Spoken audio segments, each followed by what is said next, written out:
So we're all set here. It's summer. Hey, hang on. Can you wait 1 second, actually? Because I just realized I don't have my charger and this is probably Yeah. going to die before we're done. I'm going to talk to myself for a while. I can sing. Anybody want to hear me sing? I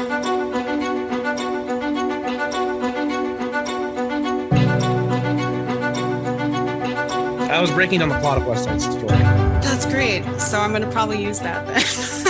Funny musical. Did you see the movie? I saw the original movie. I didn't see the remake. Oh, I quite liked the remake. Okay. I'll have to check it out on your recommendation alone. You'll never see it, will you? I will. If I can find time in my day, I will do that. Okay. This is kind of a backwards segue into one of the topics I wanted to talk about too. So if you want to touch upon that first. Okay. Which of those topics would that be, Matt? The state of the theater market. I am very curious anecdotally from people if they are going to movies more or less this year. Oh, yes, that topic. From your perspective over there in LA, are people going to the theaters? Yeah, I don't know. It's interesting because in this post-pandemic world, Matt Bellany actually made a good point on this in his podcasts. I'm just going to quote other people's podcasts. Okay. And good. We'll have like a very meta sort of podcast that's cobbled together from other people's quotes. He made a good point though, in that in this post-pandemic world, everyone wants to like go out and do other stuff. They want to go and travel. They're going to go to a water park. They're going to go to a theme park. And that might cut into movie theater revenue because people will opt for other family outdoor activities. I don't know. I'm less interested in going to movies that I know are going to be on streaming sooner than later. Like Lightyear, for example. I think part of the reason Lightyear didn't do as well as people thought is because they know they have Disney Plus. They know it's going to be on Disney Plus pretty soon. There. Yeah. And maybe they just skip this, $60 in tickets for their family of 3 or 4. Right. How did Doctor Strange do, the new one? Do you know? Yeah, Doctor Strange did really well. But that's interesting because it just showed up on Disney Plus recently. So I mean, I don't know. Marvel's kind of its own beast entirely, right? True. There's that cadre, is it cadre of fans who will go see it in theaters because it's a theater experience. Whereas something like Lightyear, I don't know if that's necessarily a film that you have to absolutely see in theaters. Top Gun's another good example of like, that's kind of a theater experience. Yes, movie. Sure. Planes and big noises. Yeah. So interestingly, I was not inclined to go see Doctor Strange in theaters, but when Lightyear, though, when I heard that was coming out, I was like, oh, kids, you want to go see it? Oddly, they were like, no, but I was like, isn't this the kind of thing? It's different because I knew Doctor Strange would come on Disney Plus.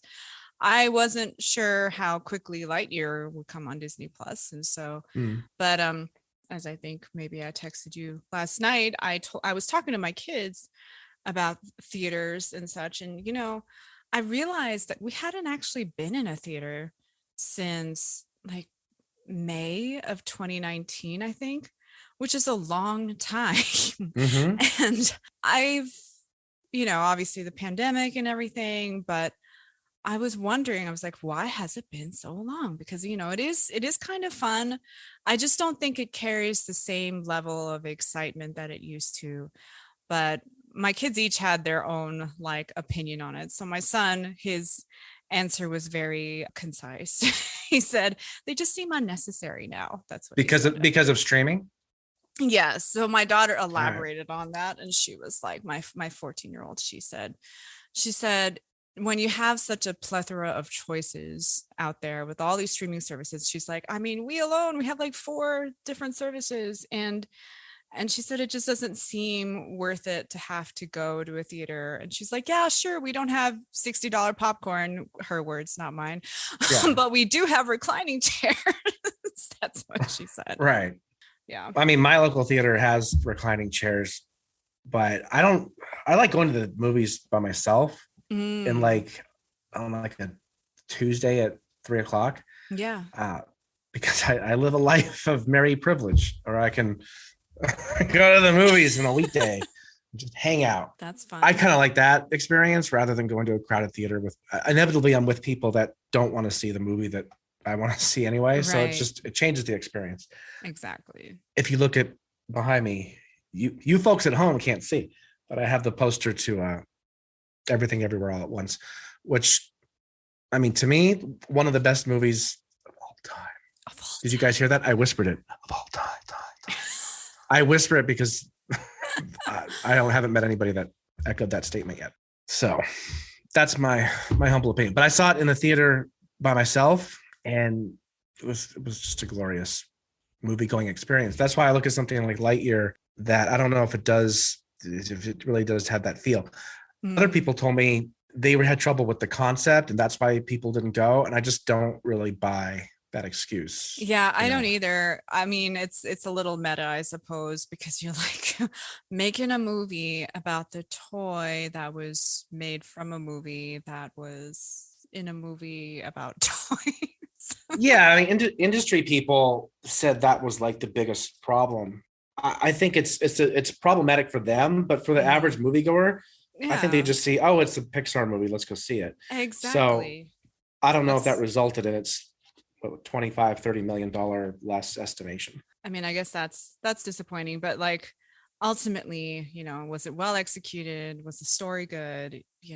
That's what I would care about more. So yeah, and it didn't get stellar reviews either. Oh dear.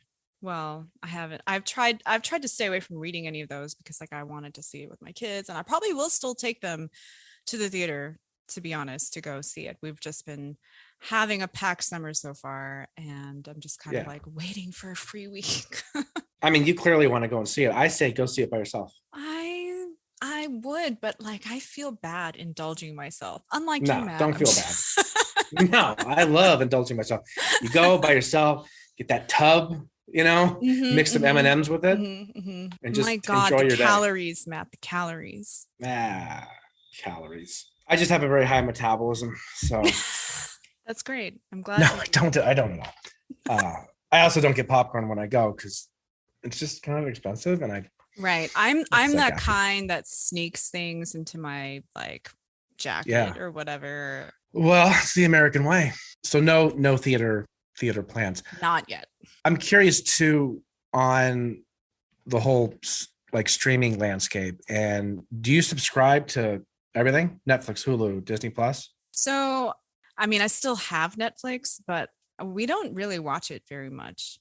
So I used to find that we got a lot more out of a subscription, and I actually downgraded my subscription quite a bit because I was like, there's really nothing on here that I'm eager to watch. Or it's not that there's nothing, but the content is not something that would fulfill like my family's needs on a regular basis. So actually HBO Max does better for us. And of course I have like Prime Video, but that's because I'm a Prime subscriber, and so it's just there. And every now and then there's stuff on there that we like to see, but that's not our principal go-to. So I would say it's like Disney Plus is just content, right? So we watch on there, and then we watch HBO Max, and then every now and then there's maybe something on Netflix. So there's a new season of a show we finished a long time ago, and it's finally available. And so we'll go on there. Because what you say about Netflix, I hear so often. Yeah. And Netflix has 9 billion different movies and TV shows, and people still say, well, there's nothing I really want to see on there. Yeah, I know. It's curious. It's incredible. I know but I think it might be that it's just hard to find what you need or what you're looking for. And you don't know necessarily what you're looking for until you find it. And so it's just this, you get tired of like trying to paw through 9 billion whatever movies and things. And so it's like not curated for me. And so if it's not curated for me, then that means I have to curate it for myself. And that takes time, right? So, well, it's kind of amazing to me that they have the algorithm that says, here's other shows, here's other movies that you might like, but why haven't they created a more advanced search function where you could search by, or maybe the general search tab you can, but I haven't really seen much luck with it. But not only search by genre, or actor or director, but searched by just more intense levels of criteria. Right. Yeah. I mean, I understand the time it takes to build that out with all that content, but yeah, oftentimes I find that like the shows that they suggest based on things that we've already watched don't really match up. And or if it's like a family movie, oh my God, that's the worst. Then the stuff they suggest is like, Timmy goes to the farm counting sheep with little Al. Like, I don't know. Okay, this is crap I'm making up, but I'm just saying it's like babyish.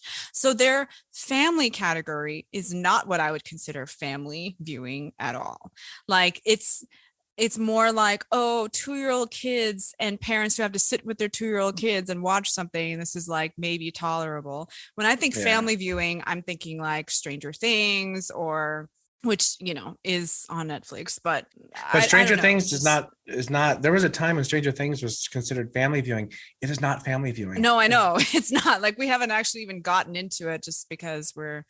Oh, you haven't seen it at all? No. I mean, we were watching at the first season, like a while, way back when, right? But we didn't continue because at the time, like, my kids were younger, and so like. Yeah, this latest season is fantastic. It's fantastic. Okay, that's great. They really man. Usually when a show gets sometimes when a show gets this deep into the show, you know, it kind of loses its quality. But they managed to really thread everything together well this season. But it is not a kids show. There's scenes of kids getting murdered. There's scenes of gore and blood and exactly. But that's kind of what I was. I guess for a family like mine, I have a hard time. And it's not even that, oh, I'm looking for a family that represents like our makeup in terms of like, oh, I'm not white and my husband is white and our kids are mixed. Like, I'm not looking for any of that. I don't need this. You don't want representation. I don't want representation, Matt. Okay. No. What I want is a good damn story. That's all. And something that we can get into and follow. And, you know, I don't want this kiddie stuff. And it's just, there's a lot more kiddie stuff than there is more mature content that is still appropriate for like 12-year-olds. Do you know what I mean? So for sure. That's a really, really good point, where it's like, there's kind of a gap in the market where it's like, it's either family or it's stuff that's not quite, it's a little too PG-13, right? You know, it's more like TV-14 than PG-13, and which is. It's interesting. There is like a total difference. Like, there's some TV-14 shows that we watch, and I'm just like, okay, we're really getting into some things that I'm just like, I feel uncomfortable with when I'm sitting with my kids and watching. We still push through a lot of it, but you know, is it sex, violence? Well, it's like, I think violence is never our issue. Violence is never our issue, and I know that's horrible, but and horror is not a problem either. It's mostly the sex, like these really, really overly intimate and completely unnecessary scenes that I'm like, you know. Do you have an example off the top of your head? Oh my God. Like, you're not watching Euphoria, obviously. No, but that's always my beef. Like, you know, we love sci-fi fantasy things, okay, but a lot of the sci-fi fantasy that's created out there is rated R, or it's mature, and that's like a big problem that we have with like Prime stuff. They had, what was it, Wheel of Time or something like that, and it looked so cool, and I was so excited about it, and I'm like, oh, my kids will be so into this. And then of course it's mature, and then of course I go and look at the parental like guide, you know, thing for it, and it's like, oh, you know, women having sex in like the bathtub or something like that, and then you can see it. Like, you can see it, and I'm just like, okay, why though? You can see what? You know, all the things. And I'm like, I know. I just wanted you to say it. You just wanted me to say it. But yeah, I was just like, why can we not? I mean, look, would it be a lot to ask for them to have like PG-13 or TV-14 versions versus TVMA versions? No, it's not. And when you said sci-fi, that's like consumable for the whole family and not like kiddie. My first thought was Lost in Space, which I'm sure you've seen. Yeah. Oh yeah. We already saw that for sure. It's great. Yeah, it was great. It. No, I did. I did too. It got a lot of, I don't know. There was some criticism of it, I suppose. I don't remember what it was, but yeah, I thought it was actually, pretty well done. And ironically, that family did kind of weirdly like match up with our family, except for the mom was not, Malaysian, non-white. Yeah. But it's the thing is, I feel white, so I'm like, yeah, I really resonate with her. so that feels racist. I'm not sure how, but I'm gonna get back to you. Yeah. Okay. That's good. All right. So that kind of explains why people think Netflix doesn't have any options. It's just not enough quality options. Yeah. I guess it's like a HBO Max. So it's right. The quantity over quality debate. Yes, that's right. There's a lot of quantity. I'll give them that for sure. And Lost in Space was one of their shows, but it's like, good God, that kind of show is 1 in a billion, actually. So if there are other fantasy-ish or sci-fi shows, they're not made on that same level at all. And it's like, I understand it's expensive, but surely they saw that it was so highly viewed because it met the requirements for, well, parents got something out of it, teens got something out of it. Kids could relate because there was that little boy, even though he suddenly got a lot taller and bigger in the last season. But that's because of the huge time gap. Well, so switching gears for a moment, since this is an open conversation on a bunch of other things, I closed my window with my notes. So I think I remember them. Slight tangent, because this has come up so many times, I think, over the last several months, several years. So they're making a Matilda movie. Yes. Which, great. But I have separate thoughts on that. Emma Thompson, who's wonderful. Oh, I love her. Yeah, is playing Mrs. Trunchbull or Trunchbull, depending on what side of the pond you're on. Sure. She's described as a former Olympian known for her hammer throw. She's the villain of Matilda. Yes, essentially the villain of Matilda. A larger woman, right?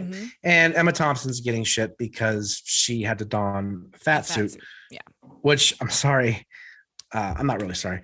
It's the dumbest argument in this case about an actor who does not satisfy a certain identity playing someone with that identity. Yeah, if you can call it the identity, though. Did you ever see the movie Precious? Yeah. Okay. So in that case, you would say that lead character, her identity was that she was on the heavier side. That was part of her identity.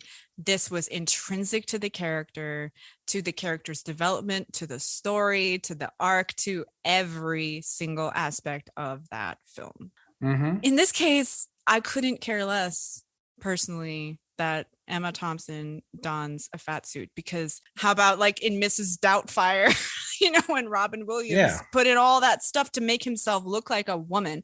How is this different?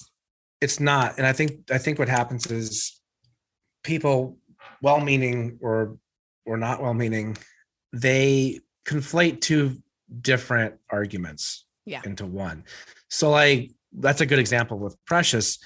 If they cast Precious with an actress who had to wear essentially a fat suit, like that's weird. Yeah, I would say that's not cool. Kind of not acceptable in that case.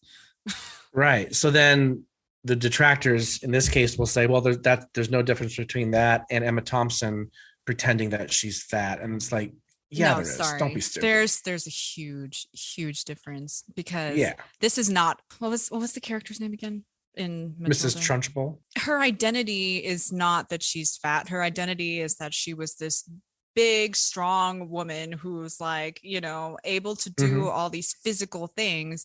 And so for her to, Emma Thompson's normal physique to me wouldn't give off that impression correctly, right? Like, Emma Thompson is, she's not skinny, but she's not like that sized, right? She's not like this bodybuilder type person.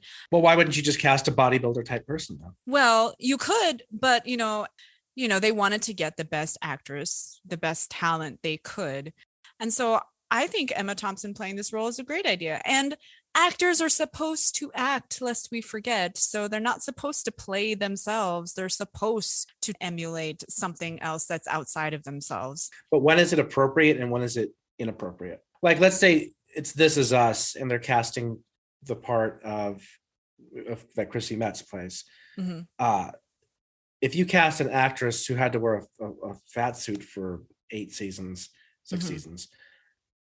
again, that's weird. That's probably inappropriate. Do you watch This Is Us? No, I mean, I've seen clips of it, but I haven't watched it. You should watch it. Okay. It's fantastic. It's one of the best network dramas of all time. I'm calling it best network drama of all time. Best network drama of all time. That's an incredible endorsement. You may quote me. I think someone might. Best network drama of all time. Guy on podcasts we've never heard of. Guy on podcast. I love that. That's a new podcast title. Guy on podcast. That's what the world needs. Well, it sounds like you're foreign too. Like Guy on podcast. Like this is Guy on podcast. Today we're talking with Emma Thompson. Thompson about why she's so fat. Why she was blacklisted from Hollywood. She's not getting blacklisted. All right. Physicality aside, what if a heterosexual actor needs to play a role where he or she is gay or bi? How many times has that happened though already? And have people not really said anything? 1,000 times. I just watched, oh God, what is this movie? No, with Benedict Cumberbatch. She was The Imitation Game. Oh, thank God, I remembered. Yeah, he's gay in there, and it's fine. I was like, it didn't faze me at all, and I thought he did a fantastic job. So I don't know. I think, again, it depends on the movie, it depends on the story, and it depends on the context. And interestingly, in there, it was a big part of his identity, and it did present problems, and it did make his life difficult, and it was the reason he ended up, spoiler alert, like killing himself in the end. So kill himself. Yes, Matt. It's totally worth watching, though. I loved it. That's okay. Minus the killing himself part, because that was awfully depressing. How did he do it? They didn't show that, but it was like cut to funeral. Yeah, kind of, because it was like, oh, he saved all of Europe. Wow, brilliant guy. And then he's still struggling with the fact that, being a homosexual at this time is like illegal. And so that was that's why he killed himself. It was just really sad, like when watching that. And I was watching with my husband, and he was like, I don't ever want to watch another movie like that. But he was like, it was so good and then so sad. So I could just watch the movie, I guess. You should just watch the movie. It was well done. So Tom Hanks has come out and said, like, he supports actors playing the identity that they should be. I'm butchering whatever he said, but but like, hey, didn't you win an Oscar for playing a gay male in Philadelphia? Super gay. Also, he did dress up as a woman. Also, there's that. Not his identity. No. Let actors act with reservations. There are situations where you really shouldn't, have someone play something that they probably shouldn't be playing. Like, if I wouldn't play Sam Cooke in the Sam Cooke biography. That's completely unfounded. I think that would be in that's poor an extreme taste. Example. Very poor, because I can't sing. That's mostly primarily. Yeah. Well, yeah. Oh, I mean, this is really funny though, because speaking of, now, do you feel like Scarlett Johansson can sing? Do I feel? Wow, there's a question I don't get every Thursday. Do I feel like Scarlett Johansson? Do you think she is capable of singing? Or do I think she's capable?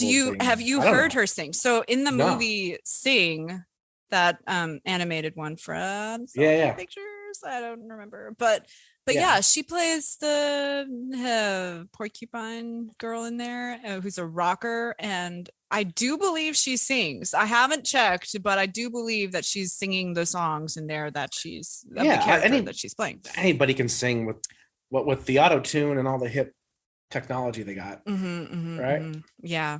But okay, so there was this this script that I had written, and it went around Hollywood, and it went to like one of these agencies, and they were like, well, do you think Scarlett Johansson would be appropriate for the lead role? And I'm like, the lead role of a half black, half white girl who is a good jazz singer in the 50s? Sure. Maybe they were testing you. They were not testing me. It was pretty funny. And then the other option was, oh, how about Jennifer Lawrence? I'm like, how about Jennifer Lawrence? Let's go. This would be great. Yeah. Jesus Christ. I'm surprised anyone asked the writer who they think. I know. At least they asked your opinion. Well, no, it wasn't even like asking my opinion. It was like, yeah, this is what we're going to do.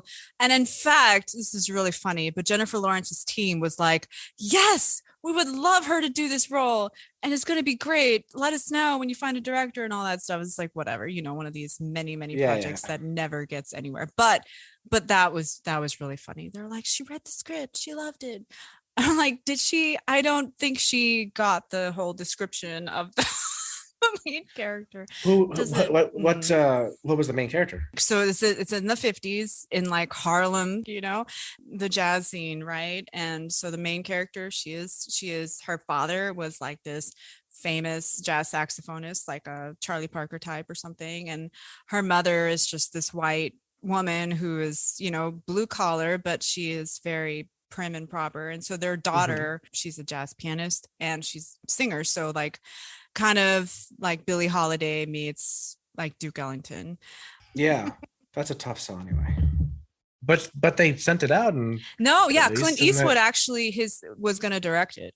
That was the plan, and then he got caught up with Sully, or like finishing that at the time. So there's so much about your life I don't know. Yeah. Well, I've been drinking boba every day. So I guess we all got some irons. All got our secrets. Actually, I had some really great boba lately, and there was a robot that served it to me. So it was lovely. Hey, here's a transition. Okay. We were going to make this episode originally on a single topic about nepotism in the film, TV, and publishing industry. Yes. I just didn't have a lot to say about it because what is there to say? It exists, and it's probably a problem in some cases, and what are you going to do about it? Nepotism is just a darker, dirtier way of saying networking. Is it though? I kind of think so, because it's like, isn't it through connections that people make their way in this world typically? Yes. Yeah. So whether it's in the arts or not the arts, and just any job market, really, it's like, oh, hey, I know this guy who works at Intel. Let me reach out to him and see if he can put in a good word for me while I submit my application. Usually that's going to get you the job more than just you cold applying, right? I love it when people say, oh, it's all about who you know. It's like, you gotta know people, you jackass. I know. I don't call them a jackass. But it's kind of an obvious thing. It's like, well, if you don't know anybody, you can't break in. Well, that's just how it is. Yeah. In pretty much everything. It is. But I think in the arts, there is this extra iron curtain, so to speak. Can we say that? Well, there is, and people do a lot of favors, probably more in the arts than other industries, maybe. But at the same time, I don't really know what the solution is there. It's just I don't know. I think it's something that's been long established, and anything that's long established, it's like our U.S. Constitution. Yeah, we probably need to rewrite it, but is that going to happen? Hell no. No. The layers and layers that you have to get through, whether it's in publishing, whether it's in film, it's a lot. It's a lot of work. But in like film and TV, no one's going to say, oh, this is, my nephew, or this is like that's true, son of my friend, and say, all right, let's put millions of dollars in on this gamble just because we know them. Yeah. I think it'll crack the door open for you, which is you can call it an unfair advantage over Jane Smith on the street who doesn't know anybody. Mm-hmm. But again, that's how it is. And like, it's exactly like you said, it's been happening for thousands and thousands of years. would Jesus be where he is if he wasn't the Son of God? I know, right? A life of privilege. Talk about connections. So I'm just kind of doing the carpentry thing right now, but what I really want is to like stand on a hill and just talk to people about life. Son of God, just wandering around, giving speeches, making kombucha. I love kombucha. Jesus invented kombucha. Did you know that? It's in the Bible. I'm a big fan. Yeah. Jesus? No, kombucha. Oh. The Bible. All this Bible talk. Gosh dang it. Bible talk. You practically gave a Sermon on the Mount right there. I mean, I'm like basically turning water into fermented kombucha. It's good. It's better than wine. I hate wine. God, why would you ever turn anything into You don't wine? like wine? I don't like wine. I am a vodka, tequila, anything that's hard liquor person. Gosh. Beer is fine as well. You are a white girl. Whiskey I don't really do, but top shelf tequila, that's where it's at.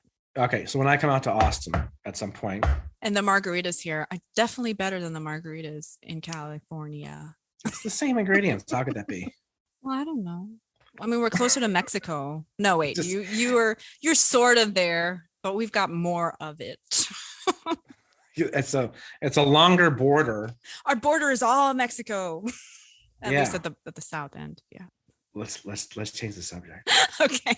So abortion. Abortion. We tried this on episode 0. Ended up on the cutting room floor. No, we don't know. Let's stop, please. Let's not. Oh, okay. Let's not. I was gonna say let's not, but I was also gonna say that I've noticed there's a different disposition amongst the doctors in Texas now. What do you mean? They're saying they'll just defy the law? No, they're enforcing birth control because they don't want anyone to get accidentally pregnant, and then they can't accidentally, get unpregnant. So accidentally unpregnant. That sounds like one of those Netflix movies that you're talking about. That is the day they start making abortion rom-coms. Oh God. Is the day we've lost ourselves, I think. We've lost. All of this will be cut. We can keep it. We can leave it in. I'm okay with leaving it in. No, I'm fine with it. But it's bad in Texas, though, when even Ukrainians are reaching out to me and going, we're so sorry for you. And are we going to be safe there? And I'm like, holy crap. Yes, you're going to be safe here. Just don't get pregnant. Or don't go into a school. And then also, yeah. Oh, God.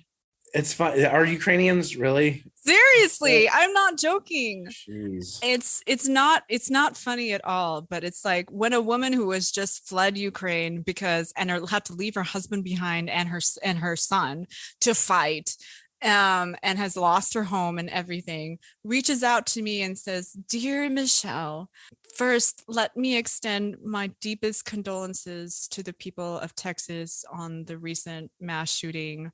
Then it's like, okay, we're doing something wrong. It's probably, something's bad. And I hate our governor. I hate him so much. Oh, yeah, he's kind of a doofus. He's horrible. No, he's not just a doofus. Like most recently, he's been like, he's talking against, the LGBTQ community. I mean, big surprise there. But he's like saying he's going to deprive all these people of healthcare. Like, what? I have so many bad words that I want to say, but I'm not going to say them. Yeah. It's very bad. Sketchy. It's bad. And it's also bad when my dad, who is not conservative, but definitely not liberal, says to me, yeah, when I see, he said this about Ted Cruz, but he's like, when I see any of those guys, he's like, I want to vomit. And that's funny because my dad and I don't usually see eye to eye on anything, but on this, I definitely agree. I think there's more conservatives out there than people think who have the same mentality. Yeah, so they need to go vote. Yeah, but I think a lot of them won't vote though for a Democrat because it's the old saying that's been going around since 2016. Like all Democrats had to do was not be crazy. Yeah, and let's be honest, sometimes I know crazy, but not as crazy as the right. No, but so good luck. It's on both sides. It exists on both sides. This extremism. Yeah, it's like trendy to be too much because that's how you get attention. It's how you get clicks. It's how you get likes. Yeah. It's the age of like social media politics, right? Yeah. See, I don't care about the likes. I just go out there, just talk about Jesus, spread the word, and that's it. I'll be better on future podcasts. That's so fine. Speaking of which, Yeah. those were the topics that I would have liked to have touched upon, and I did touch upon them. think The you next episode, I have a acquaintance who has launched a new company called Game Change. Mm. It is focused on empowerment through the prism of sports. And it's a really fantastic company. And I would like to have him on to talk about the parallels between athletes and artists, because I have been saying this for many years, to the annoyance of those around me, that there are so many great parallels between sports and and writing and filmmaking. Yeah. All sort of stuff. So, and he's a documentary filmmaker as well. Nice. So he's kind of bringing that mentality over to his new company. So we'll have him on. He's a wonderful person to talk to. I'm excited. He's not. It's hit and miss. Wait, Hit what? and miss. Totally hit and miss. Jack Barrick, you're going to be listening to this episode. It's hit and miss, buddy. No, he's wonderful, and I can't wait. Wait, is that the title of the next episode? The Art of Hit and Miss. The Art of Hit and Miss. It says it's sports related. It also could relate to the arts. Yeah. I got to figure out a title for this one. I'm so glad you do that. Yeah, you don't like log lines or summaries. I love It's not that. shit. I'm really good at writing log lines, but I don't like to do it for podcasts, especially after I've already done all the editing. Michelle does all the editing, you guys. We agreed Now upon I do. that. That's right. I'll brag about you doing the editing all day if it means you'll do the editing all day. So. Well, but if it's bad, then it's you. It's your fault. Yeah, it's fine. All right. Well, this has been another successful-ish episode of How the Arts Were Won. I think it's pretty good. Tune in next time to hear how Matt's floors were redone. It's out of context. I know. There was water damage and my floors had to get replaced. So Yeah. all the more reasons, tell your friends about this podcast so we can sell advertising. I can pay for this ungodly bill. So that Matt's wife won't leave him. She can't leave me. I'm now like the ne'er-do-well husband. I just do my podcast. I'm Jesus. I'm Jesus now, is what I am. Jesus was smart enough not to get married. Tune in next time. Should we get me in trouble?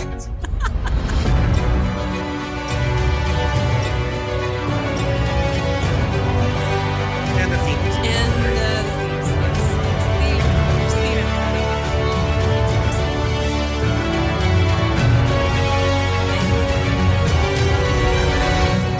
Maria, I just met a girl named Maria.